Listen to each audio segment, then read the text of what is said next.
Hello and welcome to DudeCast TV. I'm your host, Norman Dexter. I'm a dude who's going to talk about some shit. And today, a very pertinent conversation about the coming recession. Now, I'm not going to get into the geopolitical issues here, but I will lead with there are good and perhaps even great things on the horizon. Now, where is the horizon? My guess, 2028. 2028 to 2030, we are going to see a huge change in at least American society in terms of our economics. And the reason I say that is because of the history surrounding recessions, and in particular, the last 35, 40 years, and how our more globalized economy is coming to an end in a way. And that centers mostly around China and Russia having some really large problems. Uh, there is nothing political about this. This is purely economics.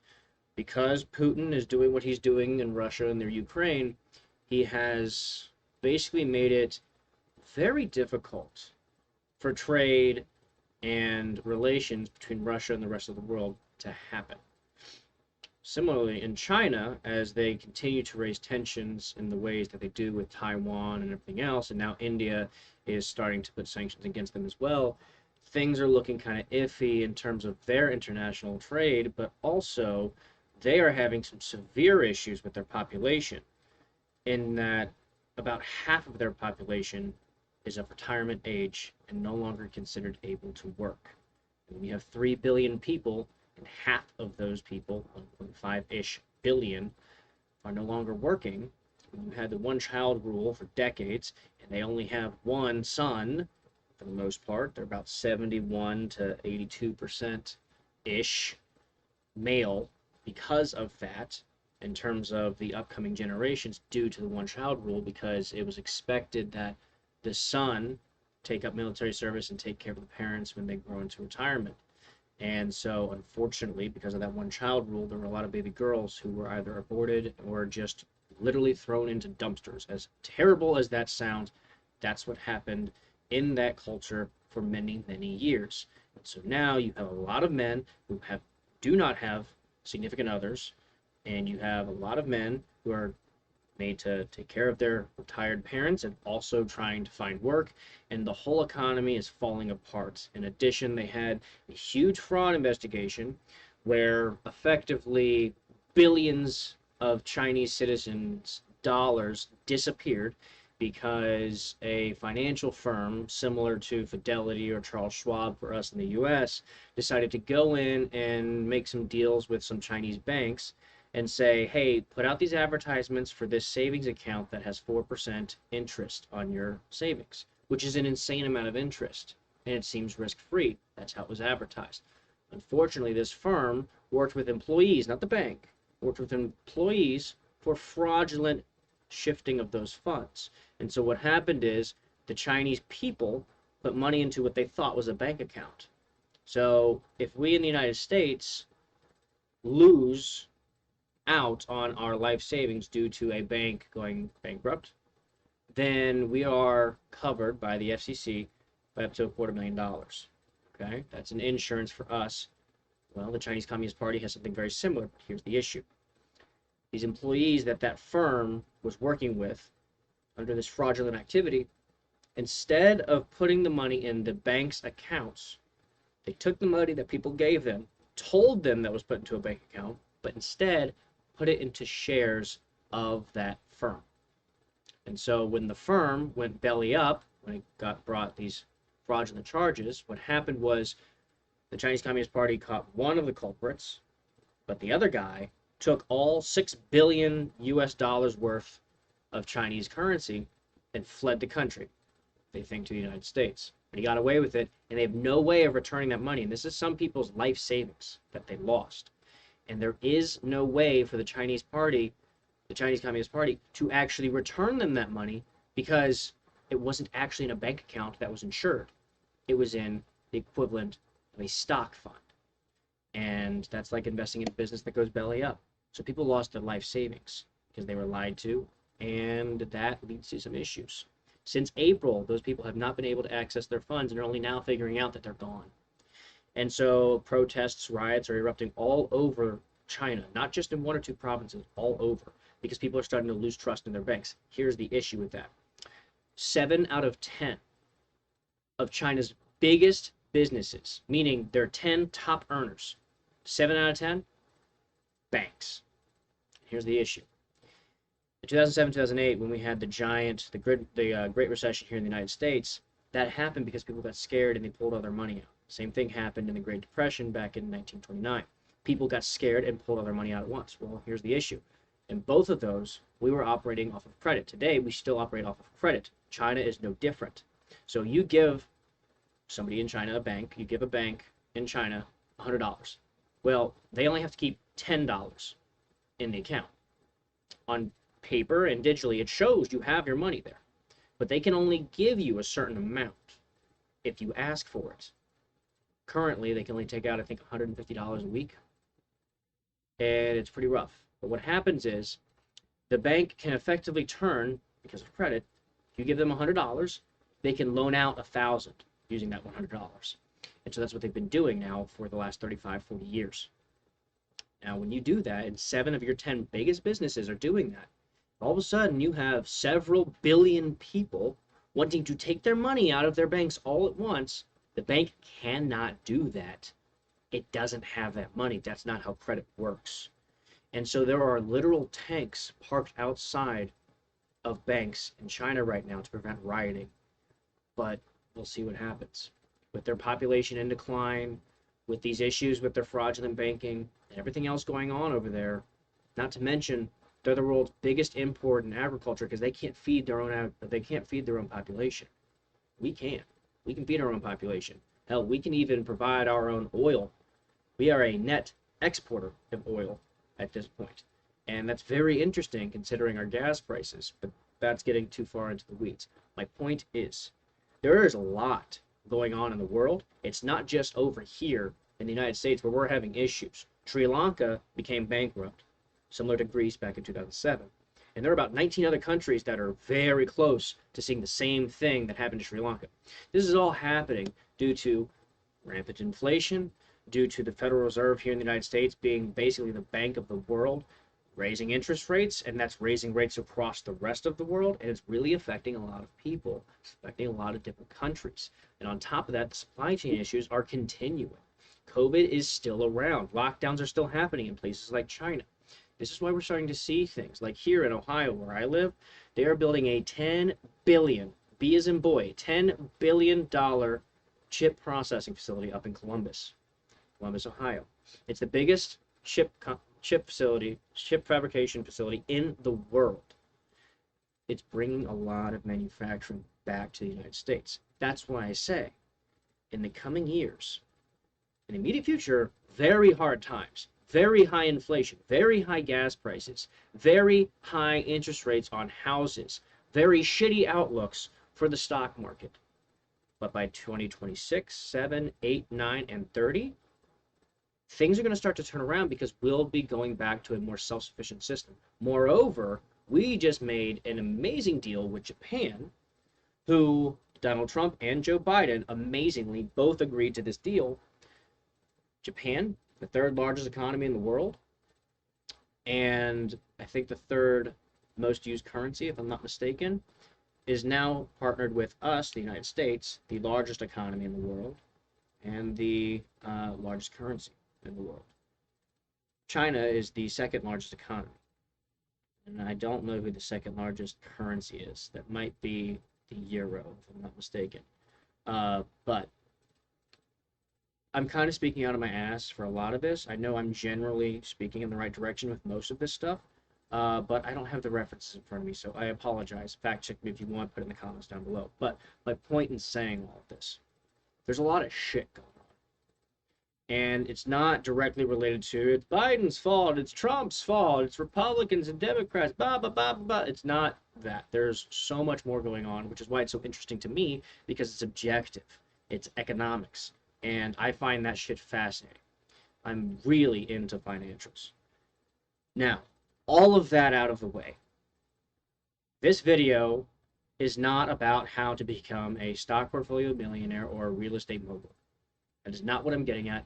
I am an average person. Most of you listening to this are an average person. You are middle class, upper middle class, and you are terrified for these rising gas prices and inflationary costs. So I'm going to give you some tips and tricks on how you can improve your situation. Hopefully come out of the recession better than when you went into it. As an example, if you had any stock investments back in 2006 and you just didn't sell them, provided your company didn't go out of business, that's the one big disclaimer, and you just didn't sell anything, say all your money was invested in the Dow Jones, okay?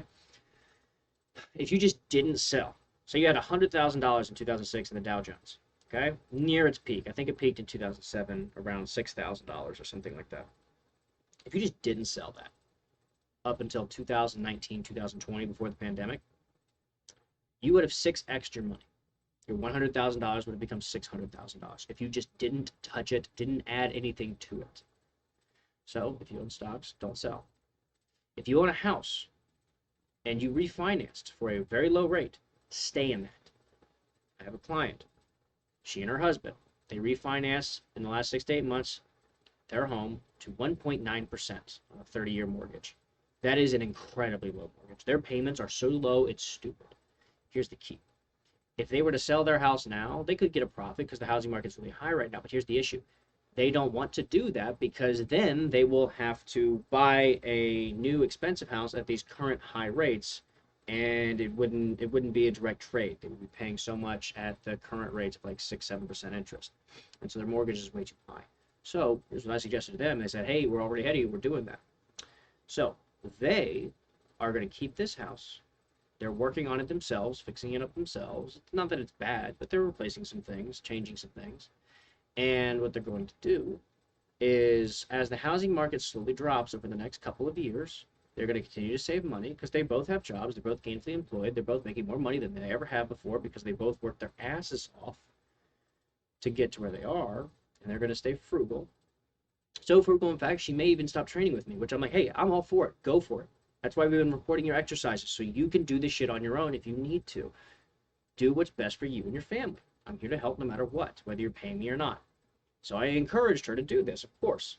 But what they're going to do is they're going to save for this new house, and in a couple of years, they're going to put a down payment on a new house when the housing market starts to drop, because it goes much slower than the stock market. In 2007, 2008, the stock market took 8 months to completely rebound after its initial drop.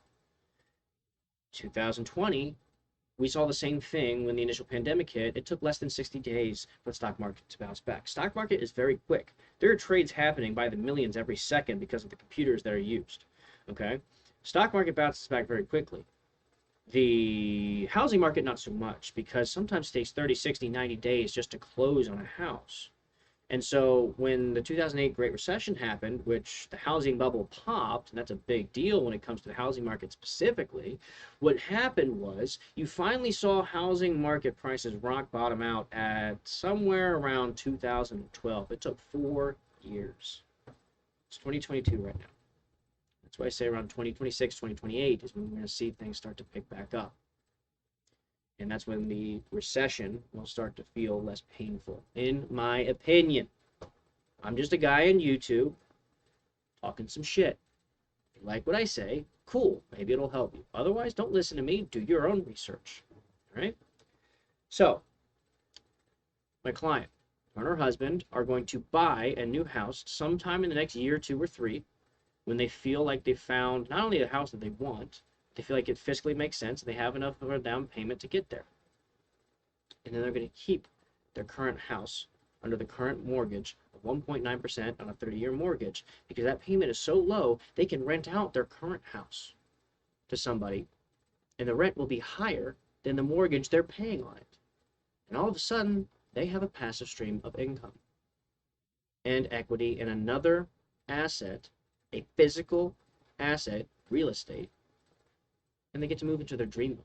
Maybe not their dream home. Maybe they want a mansion or something, but it is a nicer home than the one they're currently living in. Something they've been working on most of their 20s. They're both about 30, and they want something more for themselves. Good for them. They worked hard. They deserve it, and they're going to get there because of it. Now, that is a fairly unique example. I know not everybody watching this video can do something like that. Because again, we are the average people, and a lot of people live paycheck to paycheck. Myself and that client I just listened, or just listed, referenced. Words are hard, sorry. That client I just referenced. Her and I are frugal. We like talking finances during our workouts and during our sessions. It's fun for us. Not everybody likes finances. So what comes next, with all that out of the way, here is where you can use some practical tips on how to save money and what you should be focusing on to keep yourself and your family safe during this recession. So the first thing that's the most important is that you need an emergency fund. What is an emergency fund? Often called a rainy day fund. An emergency fund it's something that will allow you to secure 6 months worth of expenses if you lost your job. So the idea that you can pay your mortgage or your rent, your utilities, your phone bill, all the important stuff, groceries and so on. So that means that you need to start tracking your spending each month. See how much money is going in, see how much money is going out. And then whatever amount you need to maintain your current lifestyle. That means spending habits and everything, maybe you go clothes shopping, whatever. Whatever you're spending each month, record that. Multiply that by 6, that is your emergency fund. Additionally, I'd save a separate amount for emergency car, house, or medical expenses. So you can base these off of your situation, i.e., your car payment times 3 to 5 would be enough to cover most repairs or a down payment on a new vehicle, i.e., your roof, your HVAC, HVAC, or plumbing costs as a homeowner can be averaged based on your neighborhood. Average cost of the houses provides an average cost of service for things like roofing and an HVAC system in your area, i.e., saving up the amount of your medical insurance deductible. These are other additional savings that you can do outside of your emergency fund, because here's the issue. If you save up 6 months worth of expenses based on your day-to-day living expenses, well, what if one of these other things happens? What if your car breaks down? What if you have a medical issue? What if your roof starts leaking horribly or a tree falls on it? You're going to need those additional funds. Otherwise, those 6 months of expenses, if you lost your job, those are gone and wiped out in 1 or 2 months because you had to fix your roof, fix your car, whatever. Or you don't have the money to fix your car because 2 of the other things broke down, and now you can't get to work and you lose your job, and all of a sudden you're on the fucking streets. It's important. Proper preparation prevents poor performance. The 5 Ps, I've said them before. So an emergency fund, 6 months of expenses, and then plan for things like your car breaking down. Make sure you're doing your routine maintenance. Make sure you're getting your oil change. Pay attention to those lights that are going on and off. Make sure you're getting your tire pressure checked. Make sure you're getting your tires rotated. All those things. Drive safely. Don't text and drive. Don't drink and drive. Do the things you need to keep you safe and secure. Additionally, something you can do to help fuel those emergency funds and other side rainy day funds is you can secure a side hustle or a second stream of income.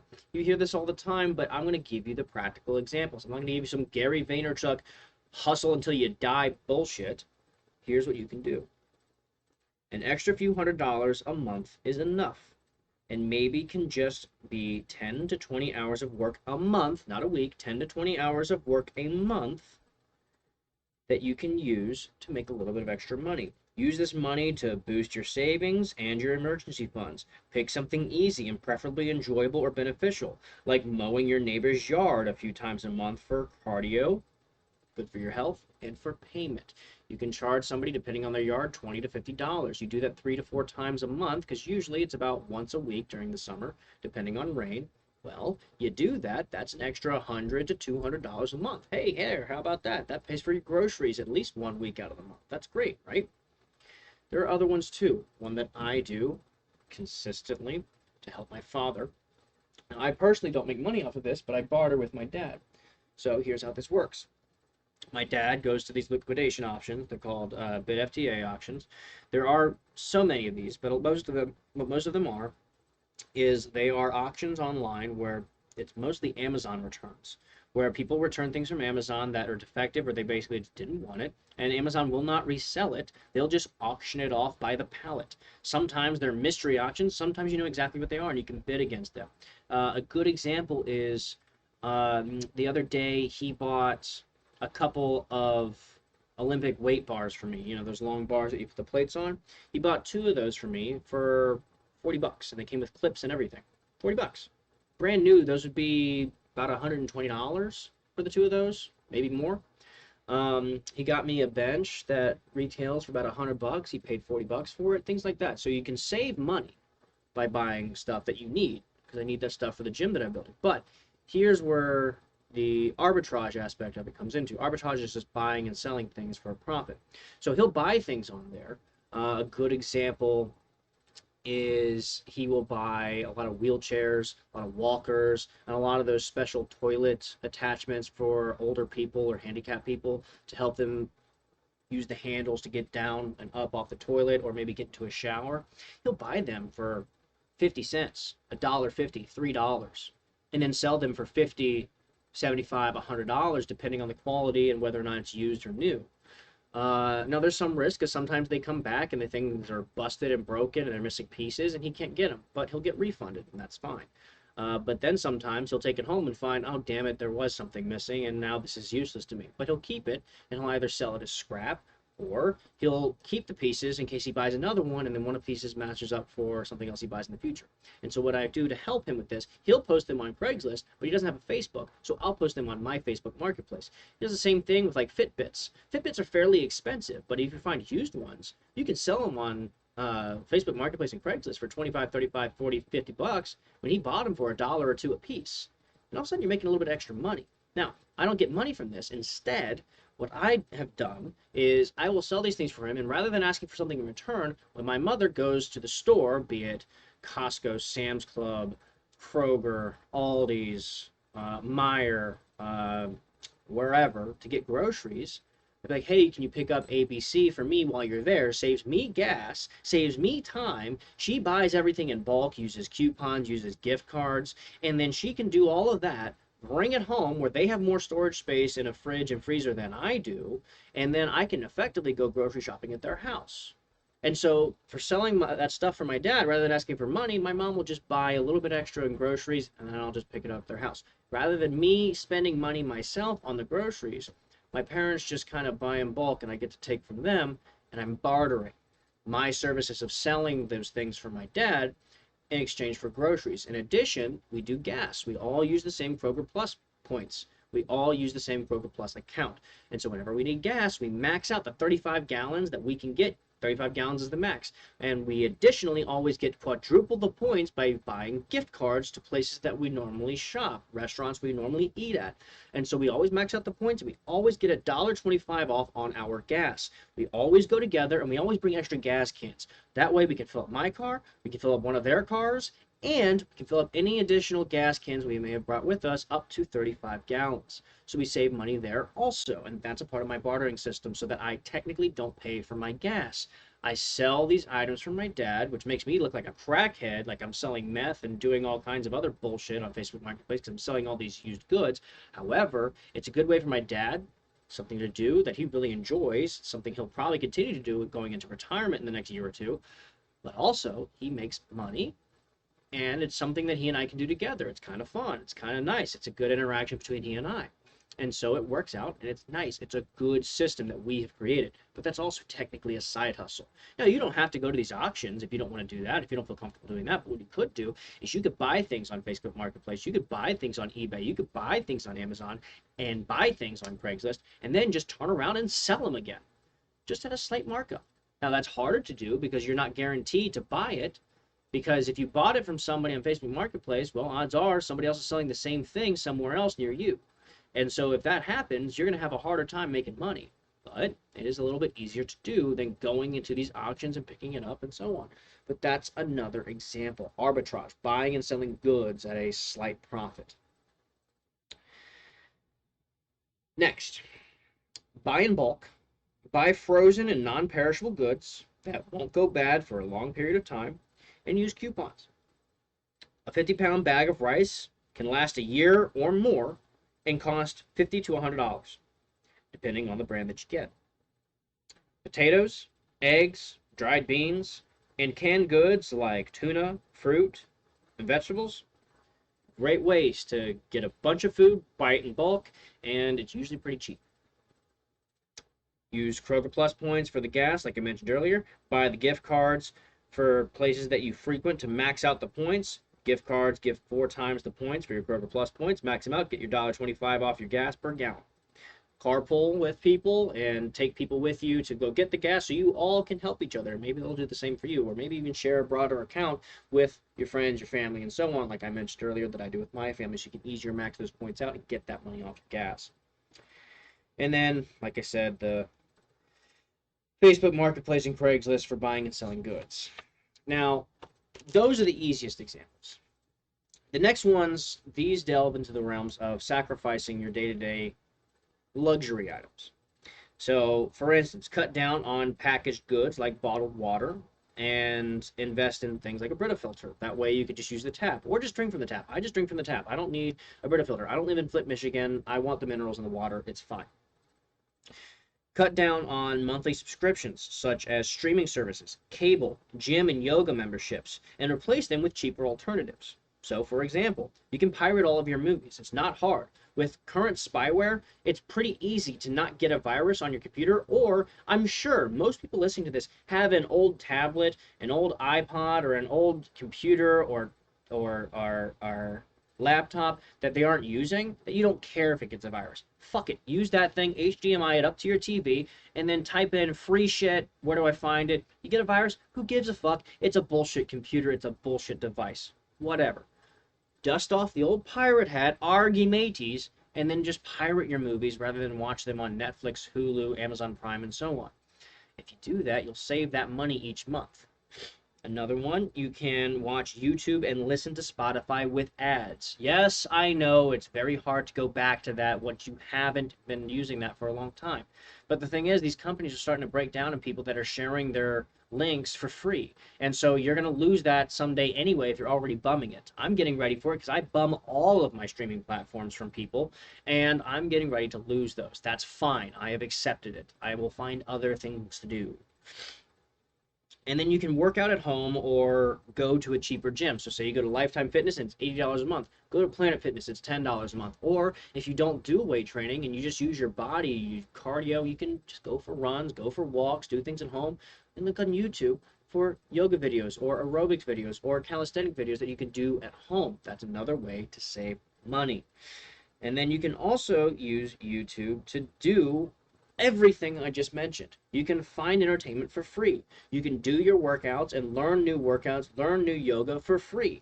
You can learn new skills. You can do all kinds of things through YouTube. You can effectively get an associate's level degree via YouTube on anything that matters to you, including these side hustles that I'm talking about, including other ways to save money that I'm talking about. There are hundreds, if not thousands of other YouTubers talking about exactly what I'm talking about right now. They are in the financial industry. That is their thing. They are financial YouTubers, who I suggest Stephan, Minority Mindset, which is Jasprett Singh, and Valuetainment, which is Patrcik Bet-David. Those are the three. Valuetainment, Patrcik Bet-David. Okay, Patrcik Bet-David, Valuetainment. Stephan, Stephan, and then Minority Mindset, Jasprett Singh. Those three, in my opinion, are the top financial YouTubers. Now, they will go into a lot of stock stuff, a lot of real estate stuff, and so on, but they all have ideas, and they're all millionaires, by the way. But here's the thing, they are all coming from the same place you and I are. They all came, maybe not from poverty, but they are all coming from at least a middle-class area, okay? And that's important. They know the struggle. They built what they have because they operated frugally, they worked hard, they saved their money, and so on. And they talk about those habits. They talk about what I'm talking about here. Those three guys, Stephan, Patrcik Bet-David, and Jasprett Singh. Love those guys. Another one, you can get a roommate or two, whether you're renting an apartment or renting a house or you own a house. Getting a roommate really lightens the burden of your monthly expenses. Carpool to work to save some gas. Downsize your living situation. If it makes sense for you or your parents to downsize, maybe you move back in with your parents. Maybe your parents move back in with you. Maybe you have something set up where, say I was living on my own and my parents were run into issues. Say they were retired and things are getting too expensive, so they sell their house and they move in with me for a few years, if that was the case. Well, I'm not going to tell my parents to pay me rent. Instead, I'm like, hey, can you guys just keep the house clean? Can you help me cut the grass? Can you make dinner, get groceries, things like that? You can sort of barter and you can help each other out. Hey, can you watch the kids? Da da da, whatever. You know, if you have your parents watching your kids, all of a sudden you don't have to send them to daycare anymore. You know what I mean? Another one, if you're a student, maybe take a year off of school, try to get a part-time job doing something, and maybe look ahead at what semesters your curriculum is going to be over the coming semesters, and you can just YouTube the shit and try to learn it yourself so you can get a head start. That way you can save money, you're not digging yourself into a deeper hole with your student loans, and you can actually live a comfortable lifestyle while you take a year off school. Because you can actually deter your current loans as long as you're a current student. And so from there, you can actually make a little bit of money and maybe even pay off some of the loans or just break even, not stress so bad about how expensive everything is because you're taking time off school, and then just spend a few hours a week trying to brush up on what you will be going back to school for. Maybe you have calculus in your next semester and you're taking a semester off, so you look at Khan Academy on YouTube. Khan Academy is a great resource for learning everything from biology and chemistry to calculus and physics. It's a wonderful resource, and again, it's completely free. YouTube is a fantastic resource of entertainment, but also a fantastic resource of skill allocation and education. Use it. It is so incredibly useful. I am telling you, that's not just because I'm posting these videos on YouTube, but it is one of the #1 things I use. All of that being said, we are entering a recession. And there's a very famous saying that more millionaires are made during a recession than any other time in history. Okay? So, I'm not saying you and I are going to become millionaires during this recession, but I am saying as a millennial, it is exciting going into recession because finally, as a millennial, we can see housing prices drop to a point where we can maybe afford it. But, you need to be able to claim the opportunity when it presents itself. So doing everything I just said, having your emergency fund, creating a small side hustle, being frugal, sacrificing some of your more entertaining, luxurious things throughout the week, very, very helpful in preparing you for when the housing market does rock bottom out in a few years, and then maybe you can afford a house. And guess what? If you can get to the point where you can afford a house and you can put 20% down on that house, you can leapfrog your way to a nicer house. You can get to where you want to be. You can get to that place that only seemed like you could be in your wildest dreams. You can get there. It takes time, consistency, and effort. You can get there. But I think I've droned on quite enough. I might do another video on this later on. I'm doing a lot of part ones, it feels like, recently. I'll look back and see if I can build upon these more. But for now, prepare for the coming recession. Things are going to get hard, not just for us here in the US, but also across the world. This globalized economy is coming to an end. There are going to be more supply chain issues. There's going to be more manufacturing problems and shortages. We are going through some growing pains because the globalized economy is falling apart due to the issues going on in Russia, China, and a few other countries that are going completely bankrupt. And so there is turmoil throughout the entire world right now. Economies are being disrupted. The good news is that behind the scenes, and by behind the scenes, I don't mean the CIA and the FBI. No. I mean the economy of the United States, the economy of Europe, the economy of Japan and Korea, all of our allies. While we are also in turmoil, we do not have the deep-seated issues that China and Russia are having. And because of that, we can continue to eventually thrive. Whereas there are much bigger issues that Russia and China are going through. Those aren't just growing pains. Those are diseases that they're fighting off. For us, in the US and most of Western society, including Japan and Korea and our other allies along the Eastern Asian seaboard, excluding China and North Korea for obvious reasons, we are all in this together, and we will come out the other end doing just fine. And again, that's not geopolitical issues. that I'm talking about, taking a side with this, that, or the other. It is just a fact based on how things have gone over the last 35, 40 years. Since the collapse of the Soviet Union in the 1990s, we saw an unprecedented time of global trade, and now that is coming to an end. Because of the war in Ukraine, because of the issues China is having with its economy and population decline, there are issues that are not able to be rectified because those two enormous superpowers are having such giant issues. It affects all of us. But we in the West are doing okay. It's going to be hard. It's going to be painful for a few years, but we will come out of it okay. It is your job to take these next few years and not only survive, but you set yourself up to thrive once they end. Be the millennial who can afford a house. Do your best. Take care of yourself and your own. Try not just to survive, but thrive. What? That's all I've got for today. I have been Norman. I am your dude. You have been my cast. Thank you for watching, and I'll see you guys next time. Peace out. Deuce Magoose.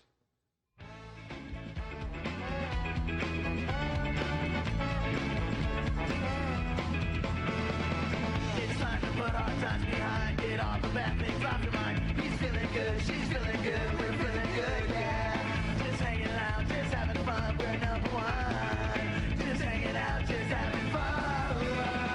I'm a dude, he's a dude, she's a dude. We're all dudes, hey, I'm a dude, he's a dude, she's a dude. We're all dudes, hey. There's nothing better than your friends, there's no problem you can't win. Someone that's always got your back, not caring